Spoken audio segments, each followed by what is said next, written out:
Elizabeth Maitland, Duchess of Lauderdale, 2nd Countess of Dysart, née Murray, September 28, 1626, June 5, 1698, was a Scottish noblewoman. She was the eldest daughter of William Murray and his wife Catherine, the Earl and Countess of Dysart. She was raised in English court circles during the years leading up to the English Civil War and received a well-rounded education from her parents. Her first husband was Lionel Tolmake, by whom she had 11 children. In 1672, 3 years after Lionel's death, she married John Maitland and gained a prominent position in the restored court. Portrait by Peter Lely, 1648–49. Regarding Elizabeth Maitland, Duchess of Lauderdale, she was born September 28, 1626. She died June 5, 1698, aged 71, Ham House, London, England. She is buried at St. Peter's Church, Petersham. Her nationality was Scottish. Her spouses were Sir Lionel Tolmake, 3rd Baronet, married 1648, died 1669, and John Maitland, 1st Duke of Lauderdale, married 1672, died 1682. Her issues were Lionel Tolmake, 3rd Earl of Dysart, Thomas Tolmake, Elizabeth Tolmake, William Tolmake, and Catherine Tolmake. Her father was William Murray, 1st Earl of Dysart. Her mother was Catherine Murray, Countess of Dysart. After her father's death, Maitland held the title of Countess of Dysart in her own right, and after her remarriage in 1672 she was also the Duchess of Lauderdale. She was famous for the political influence she exercised and for her support for Charles II during his exile. As an associate of the secret royalist organization known as the Sealed Knot, she actively supported the return of the monarchy after the execution of Charles I. She was also a lifelong patron of artists, particularly Peter Lely. She died at the age of 71 at her family home, Ham House near Richmond by the Thames, and is buried in the nearby parish church.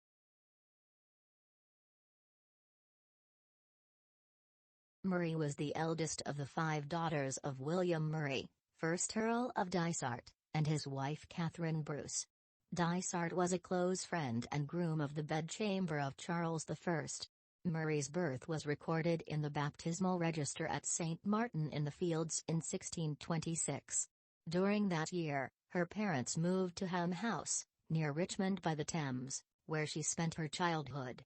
Her father saw that she received a full education, which was unusual for women of the period, and her mother ensured she was prepared to run a household efficiently.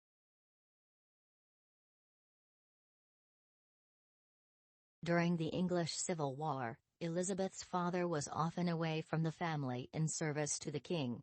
Her mother took the opportunity to travel along the Thames to the court at Oxford, to spend time with William while also instructing her daughters in etiquette.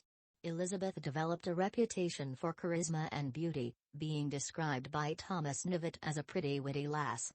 After some years of searching for a suitable match, she married Sir Lionel Tolmake in 1648, a prudent choice for the daughter of a prominent royalist given his apparent lack of political involvement, and one that created a stable marriage.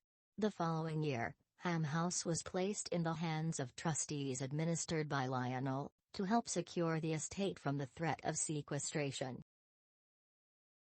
At the start of their marriage, Sir Lionel and Lady Dysart lived at Fakenham Magna in Suffolk, a wooded countryside near his family estate at Helmingham Hall and removed from much of the upheaval of war.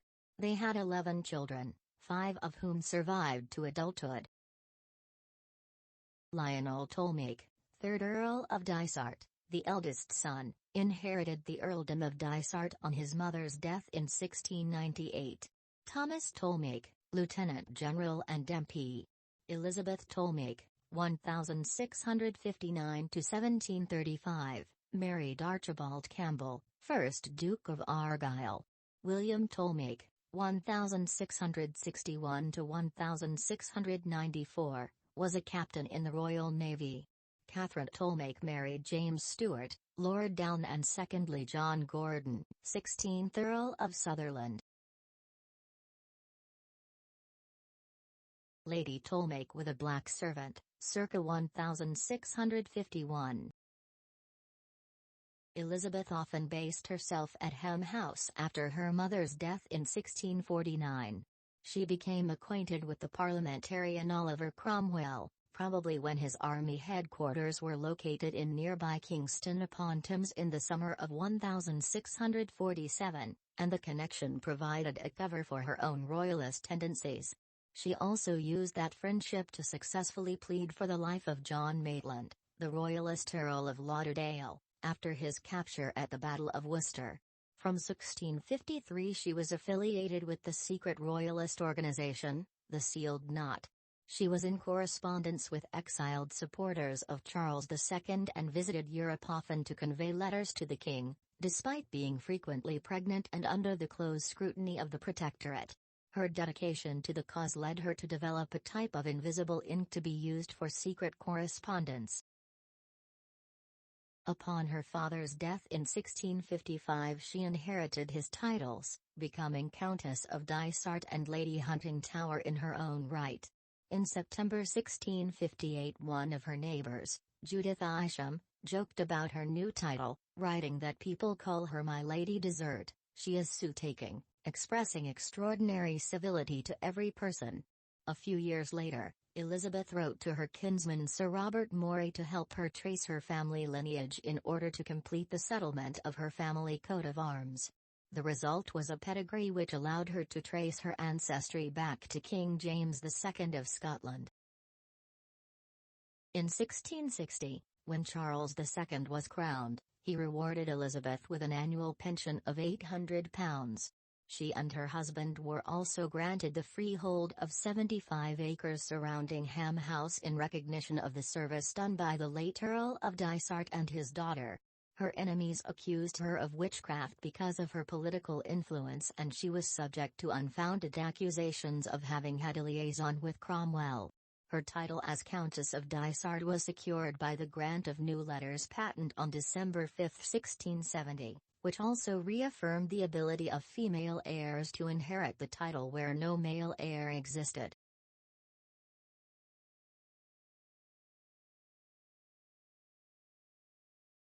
The Duke and Duchess of Lauderdale. In 1669 her husband Lionel died in France and Elizabeth became the sole owner of Ham House, along with other properties including Framsden Hall in Suffolk. Soon after Lionel's death she became the mistress of John Maitland, 1st Duke of Lauderdale, the Scottish noble and politician, and became involved in the intrigues and power struggles of the Restoration Court through her influence upon him, as well as other Scottish aristocrats such as William, Duke of Hamilton. Elizabeth and John married in February 1672, after the death of his estranged first wife Lady Anne Home in December 1671. He received a dukedom in May 1672, which then made Elizabeth the Duchess of Lauderdale. He was a member of the Cabal Ministry of Charles II and was appointed both Secretary of State and High Commissioner for Scotland. A month after their marriage, they travelled north to Scotland for the opening of the Scottish Parliament where, in defiance of tradition, Elizabeth decided to accompany her husband. Her insistence on chairs for herself and her ladies-in-waiting was the source of comment and condemnation. The pair became known for their influence, wealth and extravagance. In January 1671 she wrote to her cousin, the Scottish architect William Bruce, seeking advice about a new gateway to the forecourt of Ham House in preparation for a planned visit by Charles II and his wife, Queen Catherine of Braganza. Bruce offered to send her a sketch for the piers that would be an improvement on a design supplied by her mason, John Lampin, with Scottish stone supplied by Robert Milne. After some delay, the iron gates were made in England by Edward Harris and painted blue with smalt. She quarrelled with Bruce over further works, and in 1674 wrote to a mutual cousin the Earl of Kincardine, "The insolence of that creature is insufferable." In 1673, she and her husband initiated a series of alterations to Ham House to enlarge and modernize the property according to the latest style. The infill of the southern face of the house enabled the creation of a set of royal chambers on the first floor as well as separate apartments for the Duke and Duchess on the ground floor. Shortly after the completion of the apartments, Elizabeth commissioned the creation of a bathroom in the basement of the home, an indication of her attention to hygiene.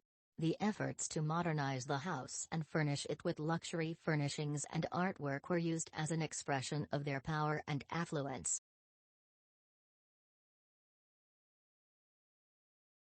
In early 1680, Elizabeth suffered a severe attack of gout which affected her health for the rest of her life. In the same year, John's health also deteriorated after suffering a stroke as well as bouts of scurvy and bladder stones. He resigned his government positions in September, at which point Elizabeth nursed him at Ham House.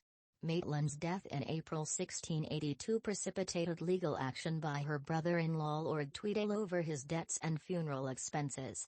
Tweedale had insisted on an ostentatious burial for his brother and subsequently sent the bill to Elizabeth, which triggered a dispute between them that persisted into the following decade. The Duke had mortgaged Ham House to fund the renovation of his Scottish properties, especially his favoured residence Thirlestane Castle, which had now been settled upon Lord Tweedale in the late Duke's will, while Ham House had been returned to Elizabeth. The Duchess sold some of her jewels as well as part of the late Duke's book collection to cover the interest on the mortgages. Despite the efforts of Lord Tweedale's son and even James II, the dispute persisted until being settled in the Scottish courts in June 1688, who required Lord Tweedale to cover the debts, while assigning Elizabeth the responsibility for the funeral expenses.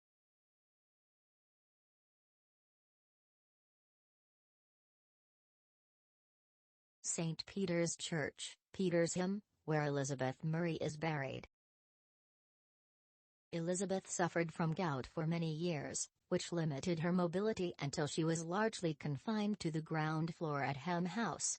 Despite that, she maintained a brisk correspondence with friends and family, as she was keenly interested in the news from court.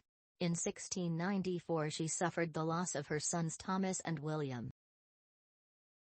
The Duchess of Lauderdale died at the age of 71 on June 5, 1698 at Ham House.